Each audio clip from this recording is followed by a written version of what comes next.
Support for WUWM podcasts comes from University School of Milwaukee, fulfilling a values-based mission of developing learners, fostering leaders, and preparing citizens for pre-kindergarten through 12th grade. More information at usm.org/mission.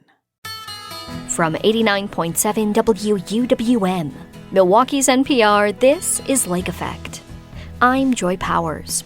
Today we'll talk about how Wisconsin is taking a different approach to COVID vaccines than the federal government. Then we'll learn the history of Hmong refugees settling in Wisconsin. The same sort of mechanisms that resettled those Eastern European refugees also resettled Southeast Asian and Hmong refugees into Wisconsin. We'll learn about the art of cheesemaking from a master of the craft. We don't want to copy somebody else's great cheese. We want to make our own. And even something as common as a cheddar, we'll put our own signature on it. Plus, we'll hear some new local music in this month's Milwaukee Music Roundup. All of that is coming up on Lake Effect.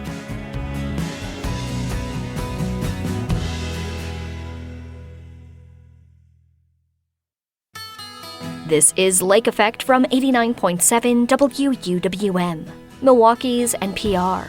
I'm Joy Powers, and thank you so much for joining us. Later in the show, we'll learn about the history of Hmong refugees in Wisconsin. But we'll start today's show with Capital Notes. This is Capital Notes from Milwaukee's NPR. I'm Maayan Silver, speaking with J.R. Ross. He's editor of WisPolitics.com. Hello, J.R. Thanks for joining me. Hey, thanks for having me. All right, so we're going to start off with Governor Tony Evers' executive order on the COVID vaccine. What was it, and how does it differ from federal guidance from Health Secretary Robert F. Kennedy Jr.'s agency? Well, in the most simplest terms, Evers wants to maintain the status quo, which is you can get the COVID-19 vaccine without a prescription, and your insurance can cover it. There are critics of what Robert F. Kennedy Jr. is doing at the federal level, saying that while he argues he's not restricting access to the vaccine, he's making it harder to get because if your insurance won't cover it or if you need a prescription, it's a barrier to getting it, right? So Evers wants to maintain what we've been used to for a long time. The second piece of it, though, is just how effective will these orders be? Because, yes, we have an order from the governor directing his agencies to make this thing more accessible, but there are some limits. So Department of Health Services, it issued its guidance that kind of maintains what we've known for a while. There's also the Office of the Commissioner of Insurance, which oversees insurance plans, right? It issued a bulletin this week basically telling, insurance, we want you to keep covering this without passing on the cost to the people who are part of your plans. The challenge, though, is there are limits to that directive. So, for example, OCI doesn't have authority over federal plans. So if you're getting your coverage from Medicare or Medicaid, they can't really do anything about that. They can't tell them what to do. And then, too, with private plans, employer-provided plans, there are also limits what they can do. In that bulletin or the communication from OCI to others is like, hey, if you are trying to get the COVID-19 vaccine, if you can't get it without a prescription or if your insurance company wants you to pay for it, contact us. We'll try and help you. So it's not a guarantee for things to be as is, but they're trying to keep things as is essentially for people if you want that vaccine. And what are the politics here? Are we going to see Republicans challenging Evers' efforts? It's been pretty quiet on the Republican front. I mean, there is definitely a wing of the GOP that has got concerns about vaccines and mandates. No two ways about that. But the politics of vaccines we've seen nationally really kind of play more in Democrats' favor. If you look at national polling in reaction to the actions by RFK Jr., it hasn't been great for Republicans, right? There are Republicans who are kind of not happy with what he's doing and have some concerns. Is it a driver of election results? That remains to be seen. But just kind of a macro level of politics, this plays better for Democrats than it does for Republicans with the general public, right? At the same time, vaccination rates overall are going down in Wisconsin. We're seeing even measles outbreaks. What's the challenge here? Well, the challenge is that there are people who have more and more questions about the vaccines in general, and it's being exacerbated what's happening at the federal level, right? I mean, RFK Jr. is vowing to find a link between autism and vaccines, which has not been supported by any studies that I know of so far. We saw new numbers this week that the average vaccination rate for measles, mumps, and rubella vaccine has declined by roughly 5 points in Wisconsin for the past 8 years. And that's not going to probably change with what's happening because RFK Jr., it's a kind of like you set an example, right? People will argue that if you see the federal government or the Trump administration saying, hey, these things aren't safe or we have concerns, there are people who are more open to the RFK message or Trump message. You say, okay, if they got concerns, that justifies my concerns. So it's probably not going to reverse that trend anytime soon with what's going on at the federal level. All right, moving along to developments in the race for governor in Wisconsin. That election isn't until fall 2026, but the race is starting to take shape. Democratic Governor Tony Evers is not running again, so there will be open primaries for both Republicans and Democrats. You've said that all Democratic candidates are going to be anti-Trump and support abortion rights, but the question is how progressive or moderate the race will be on that end. What do we need to know at this point about that race for Democrats and who's running? The field isn't set, and until it is, it'll be hard to figure out exactly what lanes people are going to have. So first part of that equation, Josh Kaul, the Attorney General, he's been considering a bid. We're waiting on him. He probably would be the front runner if he got in because he's been elected statewide twice and had more money in the bank at the end of June than others. It's going to be a slog to raise money in this race because so many candidates, a lot of donors like to hold back on what they're going to give until they know either, okay, this person's going to win or this person has won, that'll get involved, right? So there's that component to it. Then two, if Kaul doesn't get in, Mandela Barnes might get in, former lieutenant governor who ran for U.S. Senate in 2022. If Josh takes too long to make a decision, Mandel might get in anyway.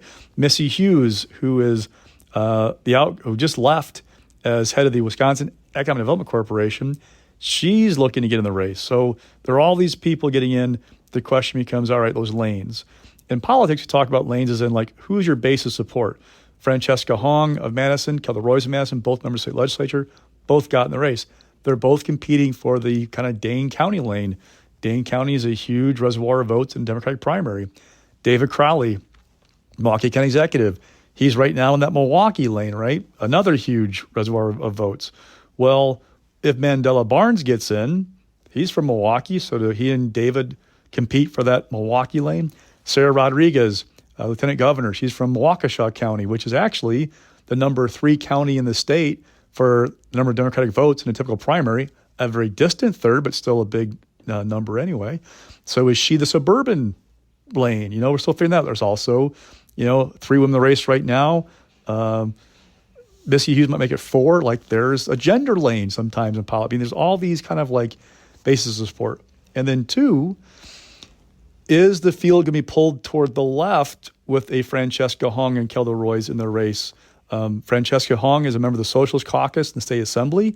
She is running an unabashed progressive platform, right? Like, there's no two ways about it. So is she going to have a real base of support there, or is that going to be a challenge for those to see if they move farther left to shore up and not lose support in that part of the caucus? Oh, by the way, when you move left or right in a primary, it makes going in the middle harder in a general election, right?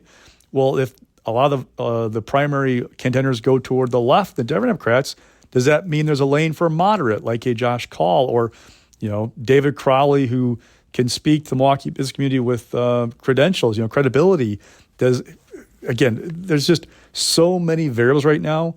Let's just kind of like hang back, see who else gets in. Is Josh Kaul in or not?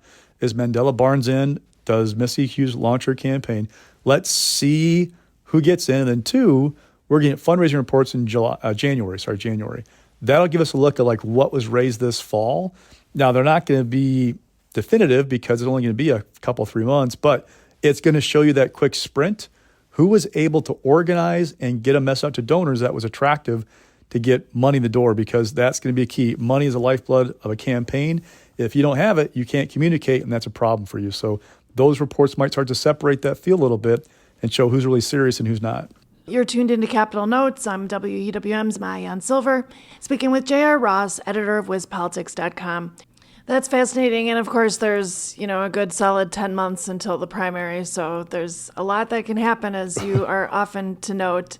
But I just have to follow up the Republican field so far. We've got Washington County Executive Josh Schoeman and businessman Bill Berrien, who are both closely aligned with GOP President Donald Trump. There are some others who've hinted at a run. What can you tell us about that leg of the race? So Tom Tiffany is the one that we expect to get in like any moment now. He hasn't said for sure he's in. He's been dropping hints for months about a run for governor. And talking to people in a Republican primary anymore, getting Trump's endorsement is huge. And Tiffany seems the most aligned with Trump. Berrien has done digital and TV ads trying to wrap his arms around the president. Josh Schoeman talks about his support of him. Like, that's key.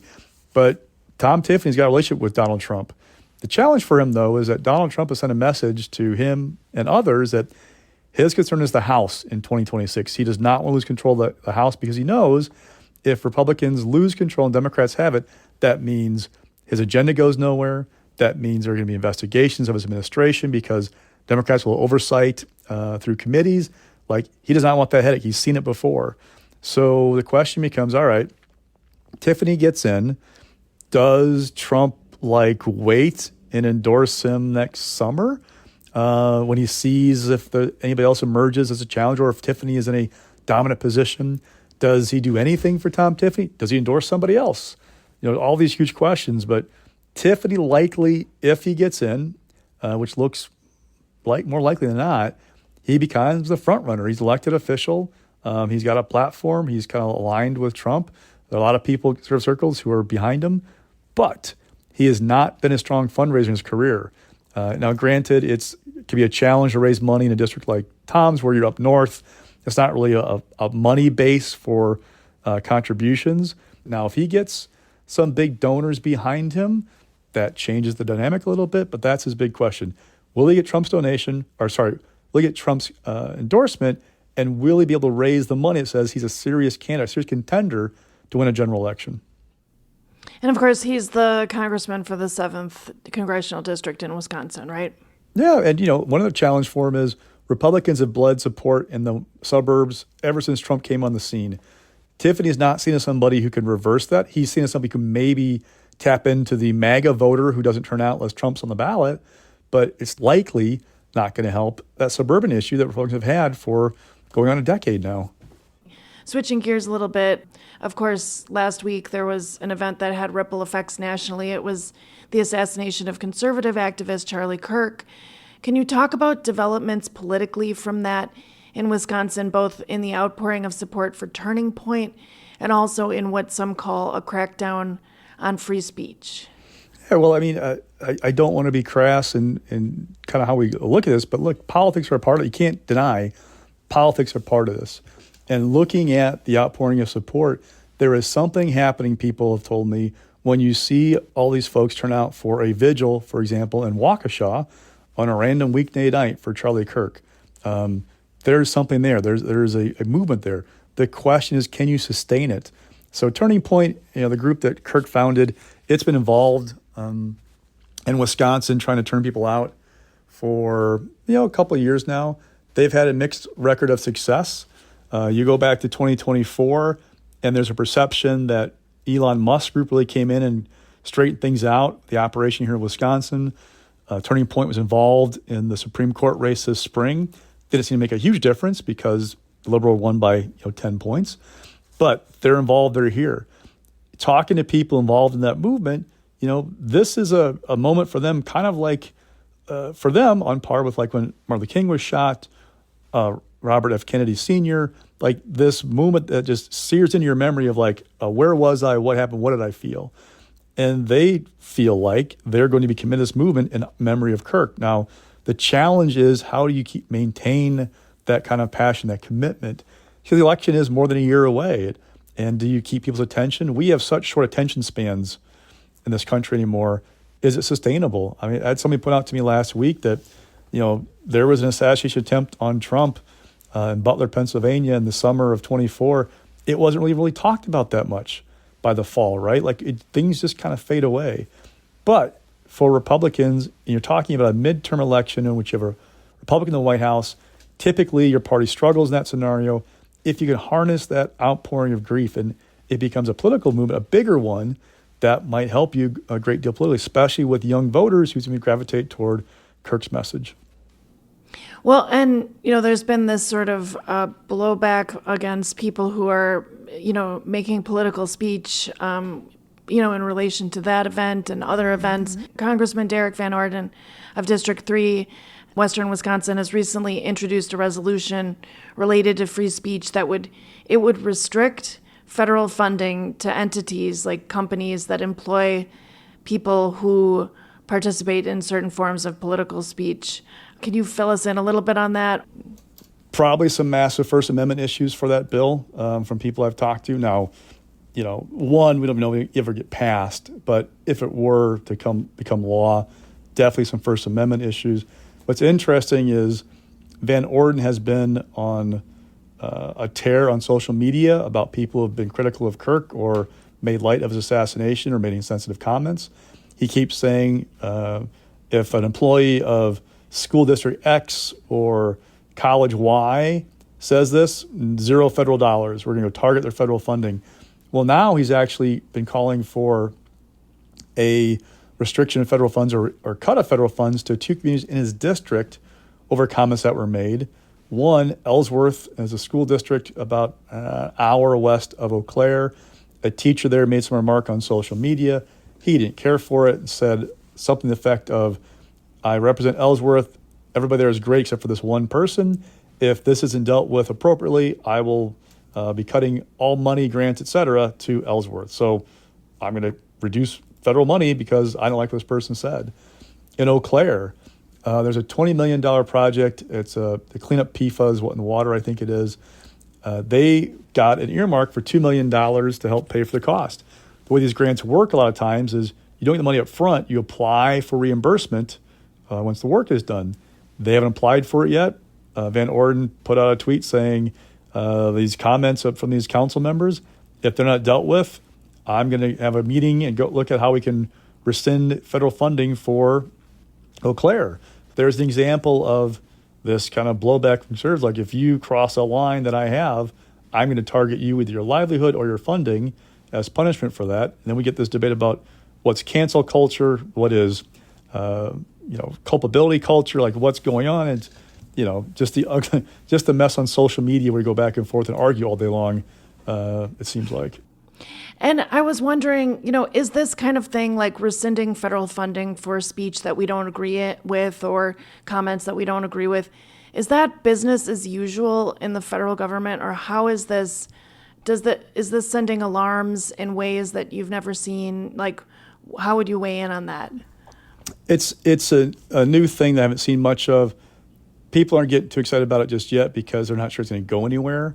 So let's kind of see what actually happens if there's actual retribution. But yeah, there's some alarm bells going off of like, where does this end, and what's the fallout from all this? Well, thanks again for this context, JR, and thanks for joining me on Capitol Notes. Anytime.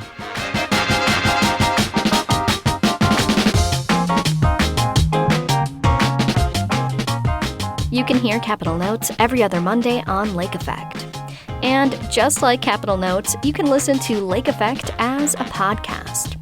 Search for Lake Effect wherever you get your podcasts to download and listen on demand. Coming up, we'll chat with one of Wisconsin's only female master cheesemakers. But first, we'll explore the history of Hmong refugees' journey to Wisconsin. That's coming up next on Lake Effect on 89.7 WUWM, Milwaukee's NPR.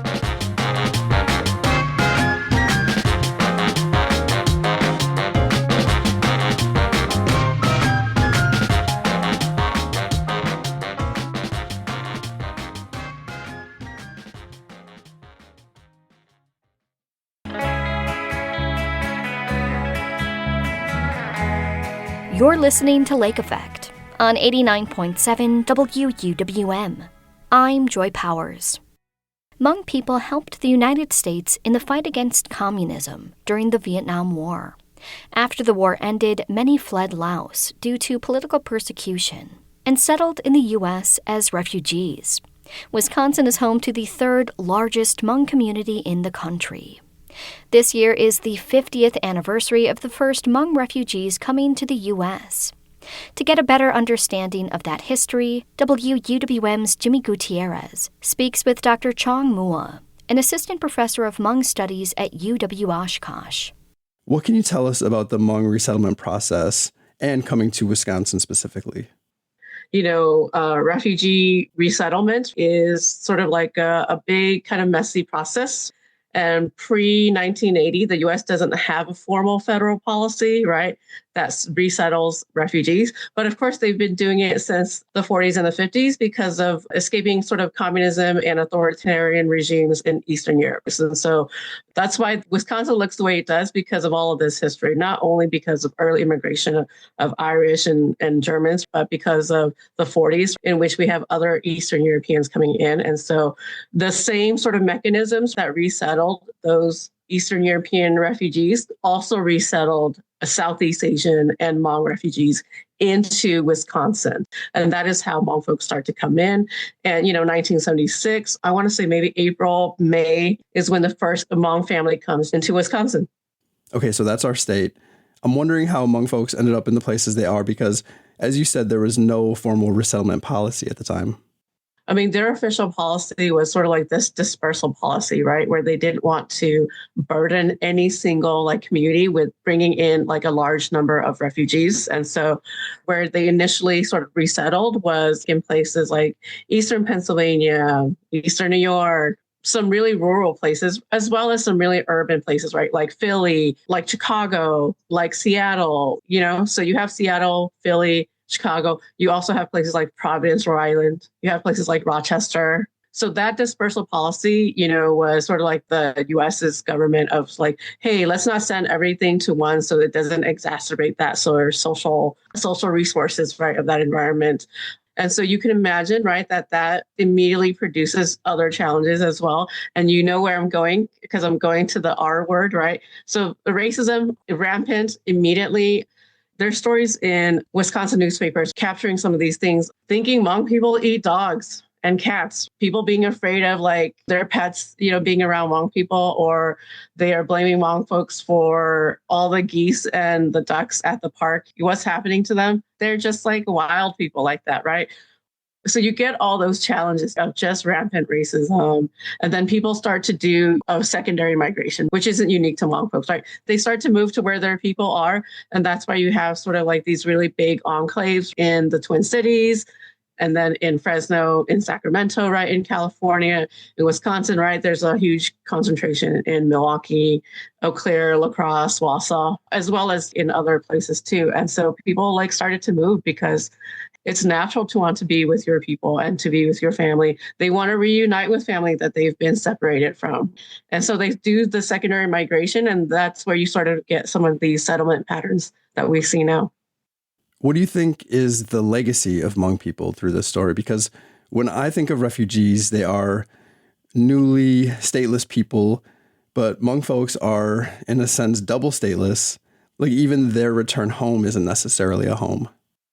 I want us to rethink about sometimes statelessness is these poor stateless people, they don't have a home, they don't have a country. But I want to say that statelessness is our superpower.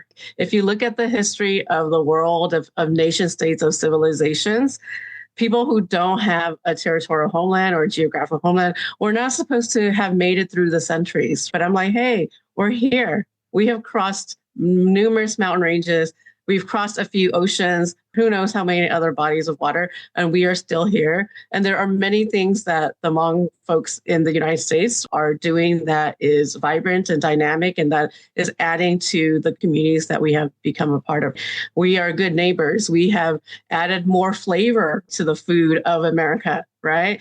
And Hmong food is a conglomeration of all the places we've been at. There's Chinese influences, there's Thai influences, there's Lao influences, right?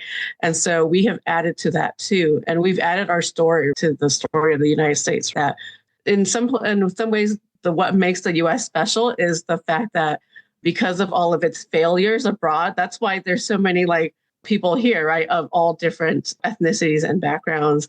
And I hope that it reminds people constantly of, hey, at some point, the white folks who are here, they also ran for a reason. And anyone who is coming now to the United States who is risking the life of their families, right, to cross borders, to go through dangerous territory, to risk death, they're doing the same things that the Pilgrims did when they crossed the ocean, not knowing what they were going to find on the other side.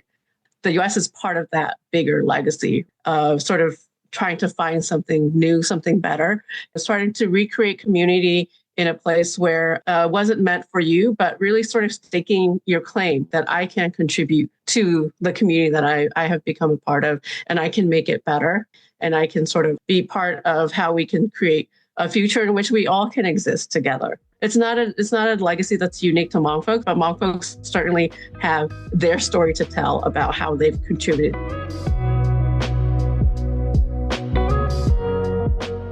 That was Dr. Chong Mua, Assistant Professor of Hmong Studies at UW Oshkosh. She spoke with WUWM's Jimmy Gutierrez earlier this year.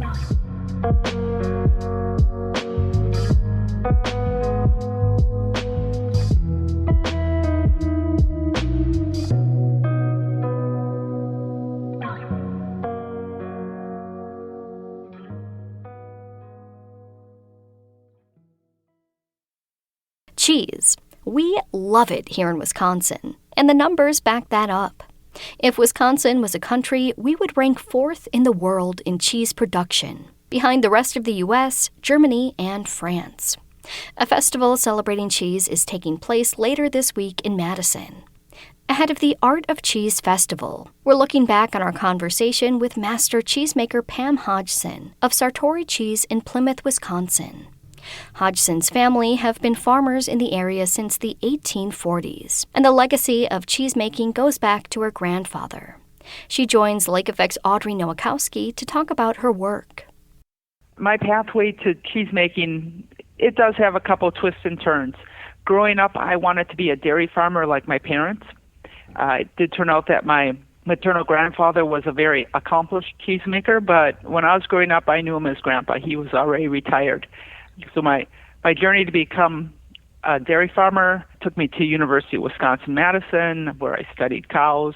Great experience. And early on in my husband and I, our farming career, we were just starting out. We needed a little bit more money to fuel the dream.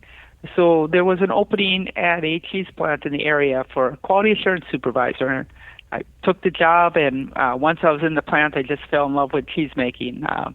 I think it's a little bit of a joke on our family in that I had no intention of becoming a cheesemaker, but like my maternal grandfather, it turned out to be a fantastic career for me.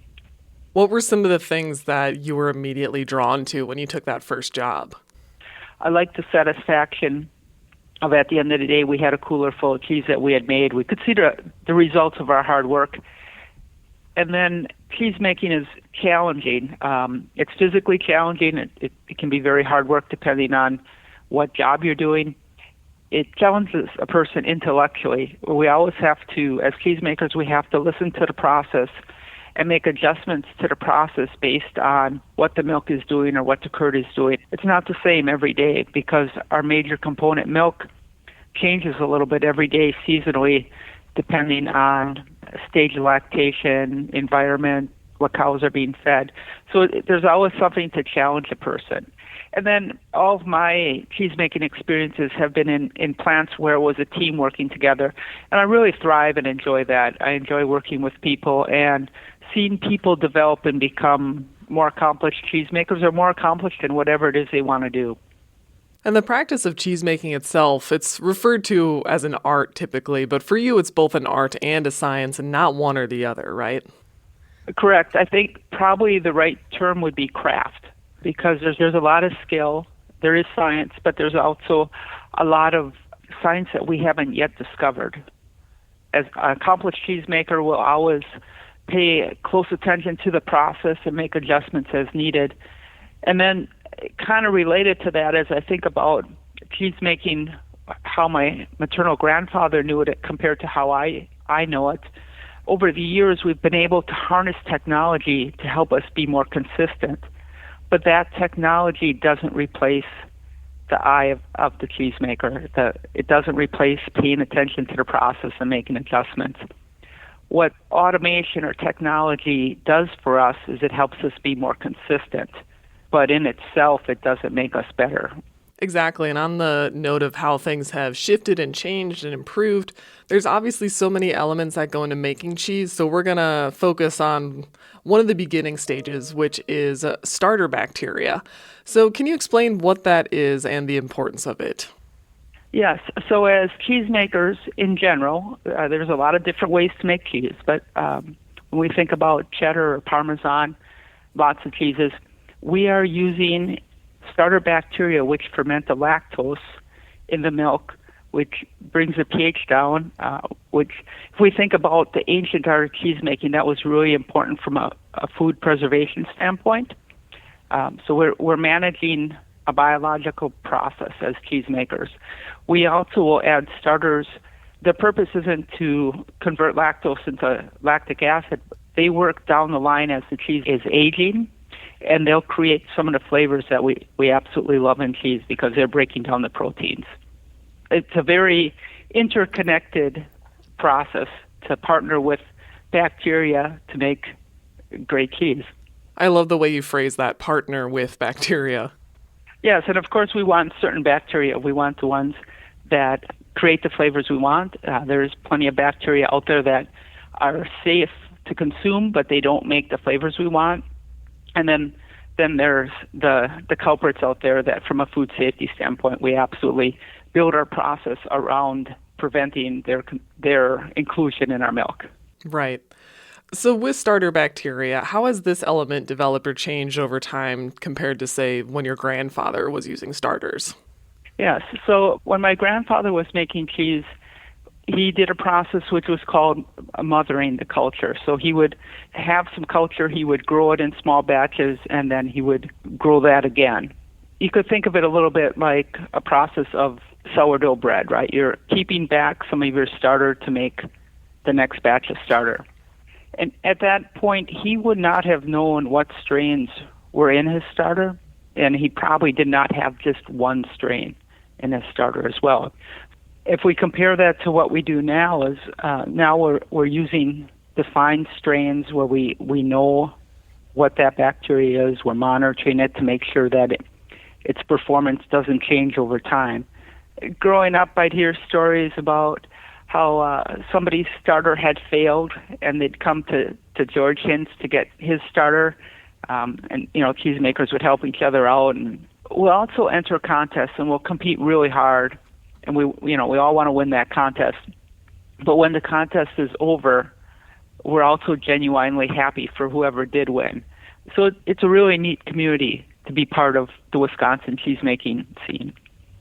One thing that I imagine, say, your grandfather had to deal with was a lack of automation, like things when it comes to heat control or other processes in the cheese-making stages. Are those good basic building blocks that allow you to be more creative in the process down the road when you are developing cheese? Absolutely. Growing up, I would hear stories of pretty much how much my grandfather hated his wood-fired boiler because he had inconsistent steam control. So he'd be fighting that instead of focusing on cheese making.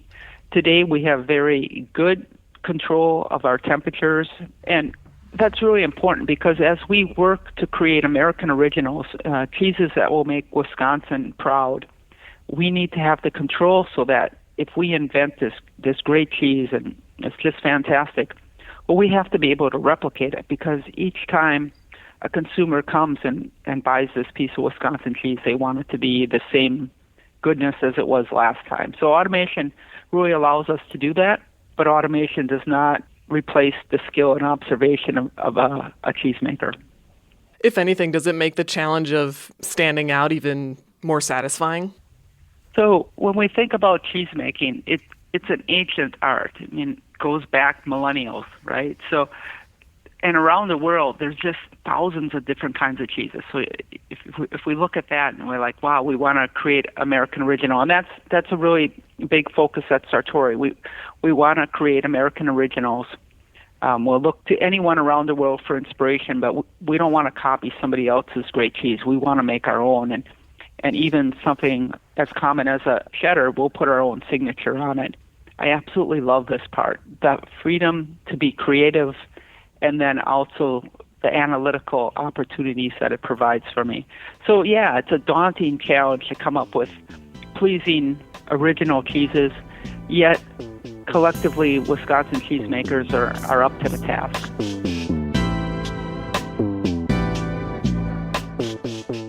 Pam Hodgson is a master cheesemaker at Sartori Cheese in Plymouth, Wisconsin. She spoke with Lake Effect's Audrey Nowakowski in 2023. The Art of Cheese Festival in Madison will take place September 25th through the 28th.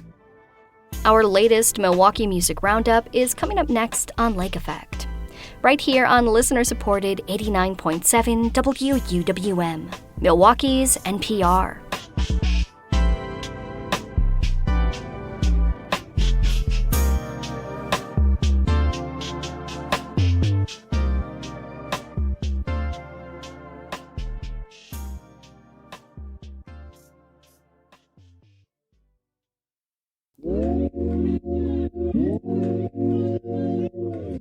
This is Lake Effect on 89.7 WUWM. I'm Joy Powers. The weather is getting a bit cooler, and summer is slowly coming to an end. But Milwaukee musicians are continuing to put out new music. As always, Matt Wild has been listening. Wild is the co-founder of Milwaukee Record, and every month he joins me to share some of the best new music from local artists in the Milwaukee Music Roundup. Matt Wild, as always, thank you for joining us here on Lake Effect. Well, Joy, thank you for having me back. So, Social Sig, that's the first artist we're going to listen to. One of these artists who really came into the limelight during the pandemic and since then has just been churning out records. Absolutely, yeah. One of these artists, like you said, kind of came out of that pandemic era when there were all these new groups that were kind of just chomping at the bit to get out there and make records and play. And when they finally could, especially play live, a lot of them just absolutely blew up. And Social Sig is definitely one of those. Social Sig is the project of Parker Schultz, and he and the band have a new album that's out now. It's called Patchwork, a Road Dog Story. And it is, it's almost kind of like a travel log of the past 2 or 3 years for Social Sig and Parker.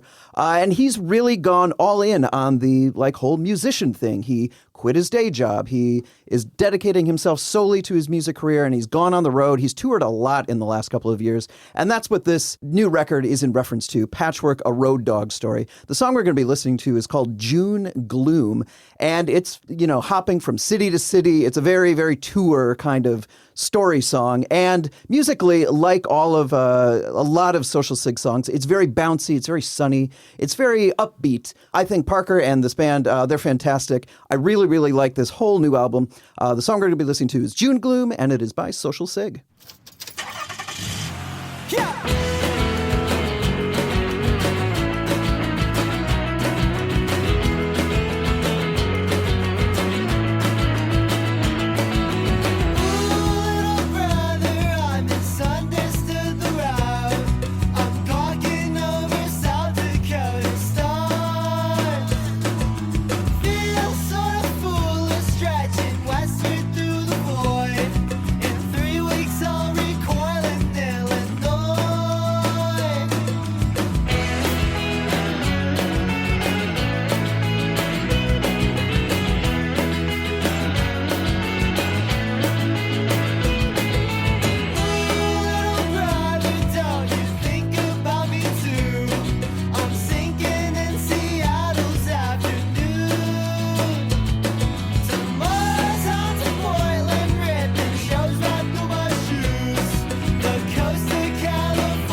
June Gloom by Social Sig.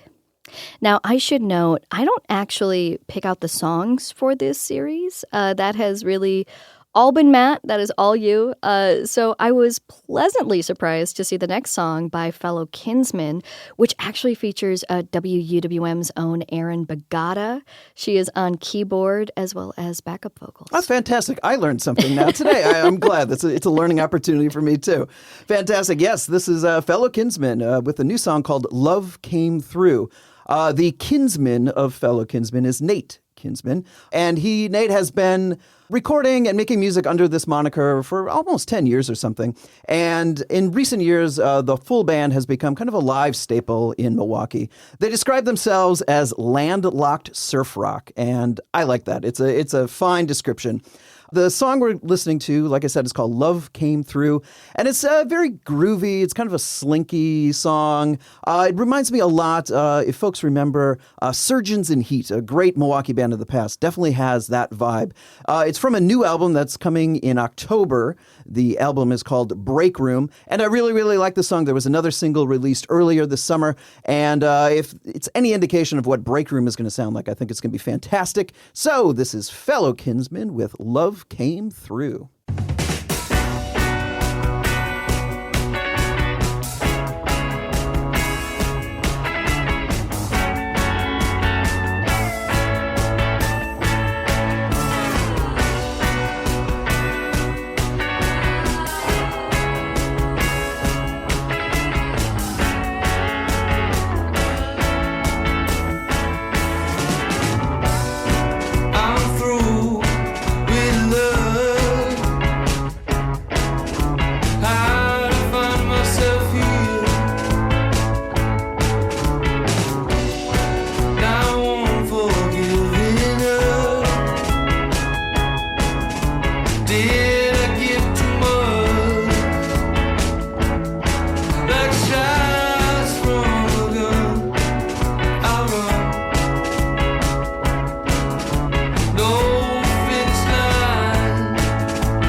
Love Came Through by fellow Kinsmen. Now we're going from surf rock to a decidedly different genre. I used to consider country music kind of an atypical genre for Milwaukee musicians, but really over the past few years, country and especially alt country music have become a much bigger part of the scene. And this song by Nick Amadeus fits right into that. Absolutely. I mean, I probably could have chosen 4 country songs for this one, and I could probably do that almost every month. Lady Bird, another great Milwaukee country band, has a new single out too. They have a new record coming out. But the one, yes, we're going to talk about here is Nick Amadeus, and he has a song called Save Our Soul. This is kind of a debut single for Nick. Nick previously was the singer of a great Milwaukee band, The Delta Routine. Kind of a more kind of swaggering indie rock band. They recently, earlier this year, kind of celebrated their 20th anniversary. So they are kind of I guess at this point, a classic Milwaukee band. And it was funny. We, at Milwaukee Record, we talked to Nick and the Delta Routine ahead of a couple of 20th anniversary shows. And we asked them, are these shows? Is this kind of a new beginning for the Delta Routine? And they were kind of cagey about it. And Nick said, well, it's more of a revisiting. And you might see my name and the other folks' names attached to different projects. And lo and behold, just a few weeks later, out comes Nick with his debut solo single. And yes, as you said, it is very, very, very country. Very country, maybe a little bit of kind of 2010s indie rock tossed in there. It's from a full record that he plans to release by the end of the year, and I think it's fantastic. I think it suits his voice. He's a great singer, and he sounds great in this country mold. So this is Nick Amadeus with Save Our Soul. Lord, have mercy on us till the sun goes down and we turn to dust. Been too long this way, sitting all night in a man all day. Can't wait any longer, Lord, got no idea what I'm here for. We all got a long way to go, come take us down and save us.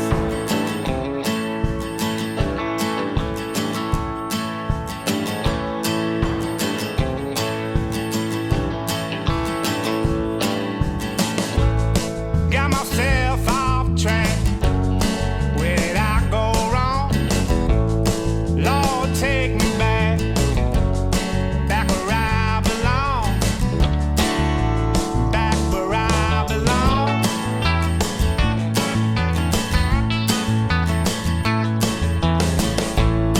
Down on my luck, out on the road again.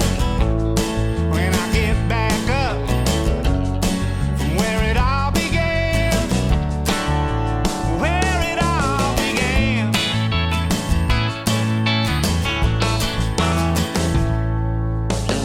Lord, have mercy on us till the sun goes down and we turn to dust. Been too long this way, sitting all night in the man all day. Can't wait any longer, Lord, got no idea what I'm here for. We all got a long way to go, come take us down and save our soul. Take us down and save our soul. Save Our Soul by Nick Amadeus. Now, this final song comes from a group that I don't think we've talked about before, El Cebes, I'm thinking. And it's kind of a clubby, dancey Spanish language song. Absolutely, yes. This is El Cebas.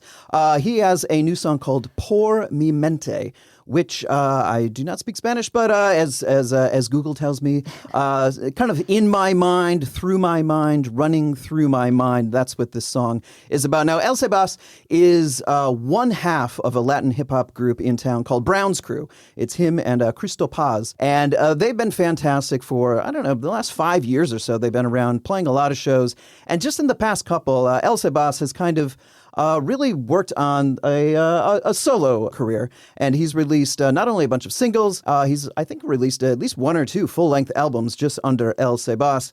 They're all fantastic, and I really like a lot of the recent ones, including this one, which is more of I think, a more pop-leaning sound for El Cebas, a little more pop-leaning than Brown's Crew is. Song from El Cebas a couple years ago called Dímelo was one of my favorite songs of the year. This one's very good, too. It's a good kind of late summer jam. I really, really like it. It is El Cebas with Por Mi Mente.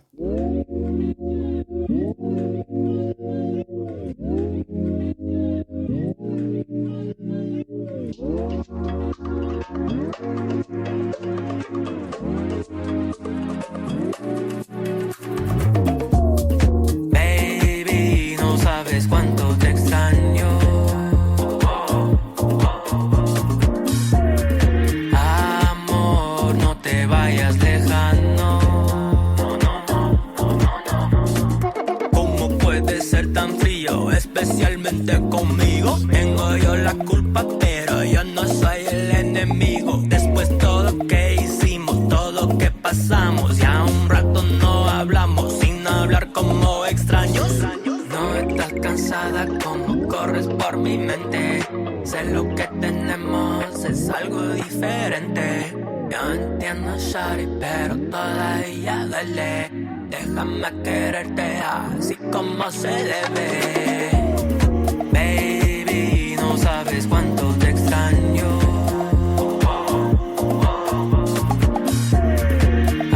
Amor, no te vayas lejano.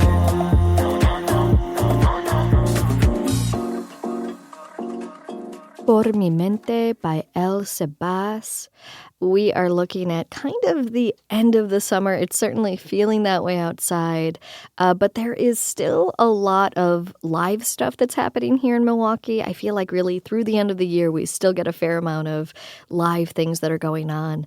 What are you looking forward to? I don't know why I'm surprised by this every year, but it happens. Like after Labor Day, I'm like, well, that's it, folks. Like it's going to be quiet. We're cooling down. I won't have to spend 19 hours doing my weekly show preview. But lo and behold, yes, it just continues. It's fantastic. There's a ton of stuff from big festivals like the Bayview Bash is still coming up. And then we get into the fall and, even the winter, it just doesn't stop. So like I said, I don't know why it surprises me every year, but it recently did when I do my kind of record recommended week previews for Milwaukee Records. So I wouldn't even know where to begin because there's so much, especially the week we're recording this, just one thing after another. So I'm just looking forward to the fantastic weather, cooling down, and there's just so much to do. Get out there and check it out. Very nice. Well, Matt Wild, thank you as always for joining us here on Lake Effect. Thank you for having me. Baby, no sabes cuánto te extraño. Matt Wild is the co-founder of Milwaukee Record. Every month, he joins Lake Effect to talk about some of the best new music from local bands in the Milwaukee Music Roundup. At WUWM.com, you can find all of our previous conversations. And that wraps up today's show. Thanks so much for being here with us. I'm Joy Powers. If you missed any of Lake Effect this week, you can find all of our conversations at WUWM.com. If you'd like to take the show on the go, you can download the Lake Effect podcast wherever you get your podcasts. Tomorrow on Lake Effect, we'll explore the State of Working Wisconsin report. We'll look at the rise in unemployment and how the rapidly changing landscape for immigrants is affecting industry.